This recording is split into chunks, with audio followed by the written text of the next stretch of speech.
Hello, this is Mickey, and I am back with Inglorious Reviews for The Flash. So this week, we had The Flash, and we had a couple interesting things happen. A little bit all over the place, leading up to things, going back to things. First off, we have Cisco being a dumbass. Being very naive about letting the Pied Piper let out. He should have never done it. He basically learned things that just about he could have figured out himself, I feel, by reading the Firestorm papers. So that was a failed venture by him. I think he should have been reprimanded more for that by Dr. Wells.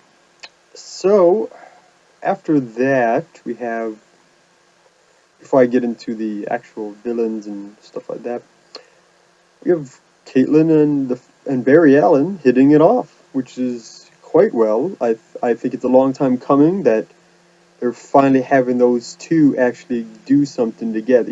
They do have a lot of chemistry.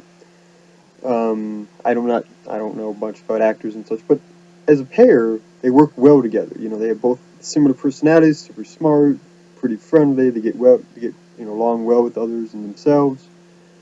But along the same lines of relationships, we have Linda Park showing up. For those who don't know, Linda Park is actually the girlfriend of Wally West, the third Flash.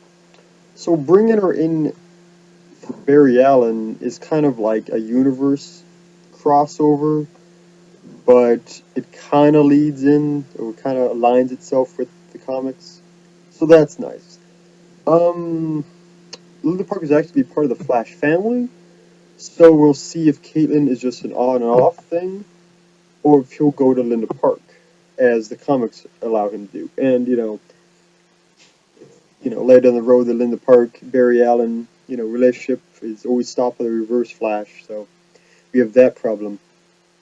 We'll see where that goes, but that's, I think, what the producers are doing, at least the writers for that matter, bringing in both Caitlin and a more uh, relationship view with Barry Allen, and have Linda Park show up, which is nice. So Russell more Barry Allen's private life rather than him just crime fighting as a Flash. As the Flash, so we see this week's main villain at least, is Peek-a-boo. He basically can teleport, which is quite amazing. And as Dr. Wells puts it, she can basically personally use quantum entanglement to transfer places. I think that's quite interesting, but again, Barry Yang can't keep up with her always because he's not fast enough, and he still hasn't tapped into the Speed Force. I mean, we see him when he does the gasoline fire of the car. He moves pretty quickly. I mean, the igniting of gas for a car is seconds. So we have that. But since he hasn't tapped into the Speed Force, he's not as fast. He is, though, figuring out how to use his powers. With the door of the car that's on fire, he vibrates those molecules. That pause that everybody sees, that's him vibrating the door to open it. So he's using his powers for his ability to help him fight crime and save people, which is great. One thing I think the writers are forgetting is that his fighting skills, he has none. When he's fighting Peekaboo, she bounces in and out just as quick as he can move, but she knocks him all over the place.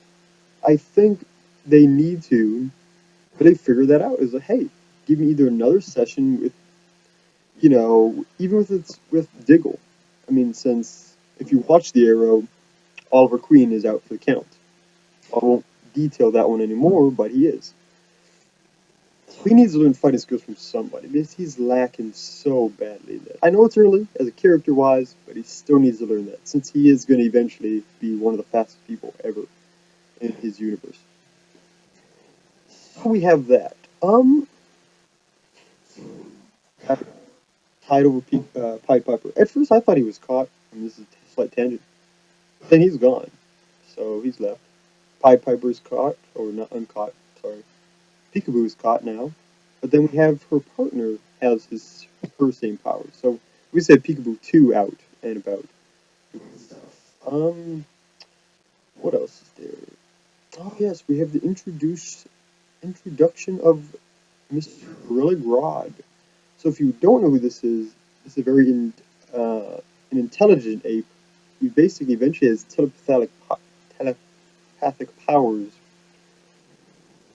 sometimes, and he is extremely intelligent. He's super smart. And he eventually, takes over certain areas. But if you recall from certain couple of episodes behind, he's actually an experiment of Dr. Well and his partner. So that'll probably bite Dr. Well in the ass later. Then we have these characters named who is it? Martin Stein, who I'm not sure who that is, and I'm assuming he was a partner, maybe, of Dr. Wells, because Hartley knows who he is. But he is merged with Ronnie now, which is really weird, and that's going to be tackled in the next episode. So we see that. Let's see what else is there.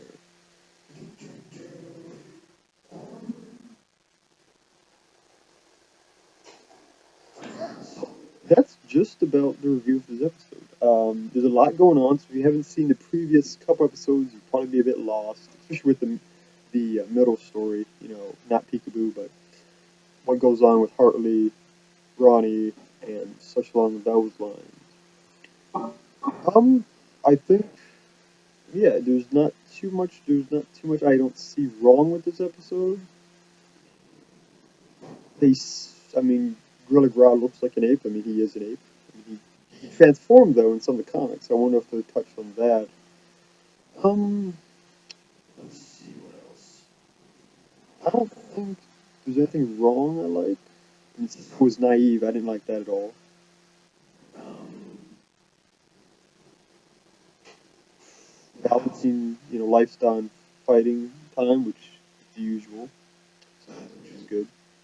He's finally got his picture in the newspaper, which is good. But I can't believe his dad didn't recognize him, which is, I guess maybe he did recognize him. That would be an interesting one. So that is just about it for this episode, really. Go watch it. Can't say too much else. I thought it was a good episode. I mean, some technical people might disagree with certain things. I mean, like when he got knocked out or really severely damaged by Peek-a-boo, that was kind of disappointing. When Cisco, got defeated by Hartley, that was disappointing. But what can you do? That's how the story's got to go. So yeah, go see the episode if you haven't already. I know I've done this right after, so. But also, as you don't forget, if you've seen my episodes, please check out Becky's episodes of the Error on Wednesdays. And comment, like, give us suggestions. But if you want us to do other shows, maybe, that would be interesting. But until next week, I will see you later. And I'll come back next week with another review of The Flash and we'll see what happens with everybody.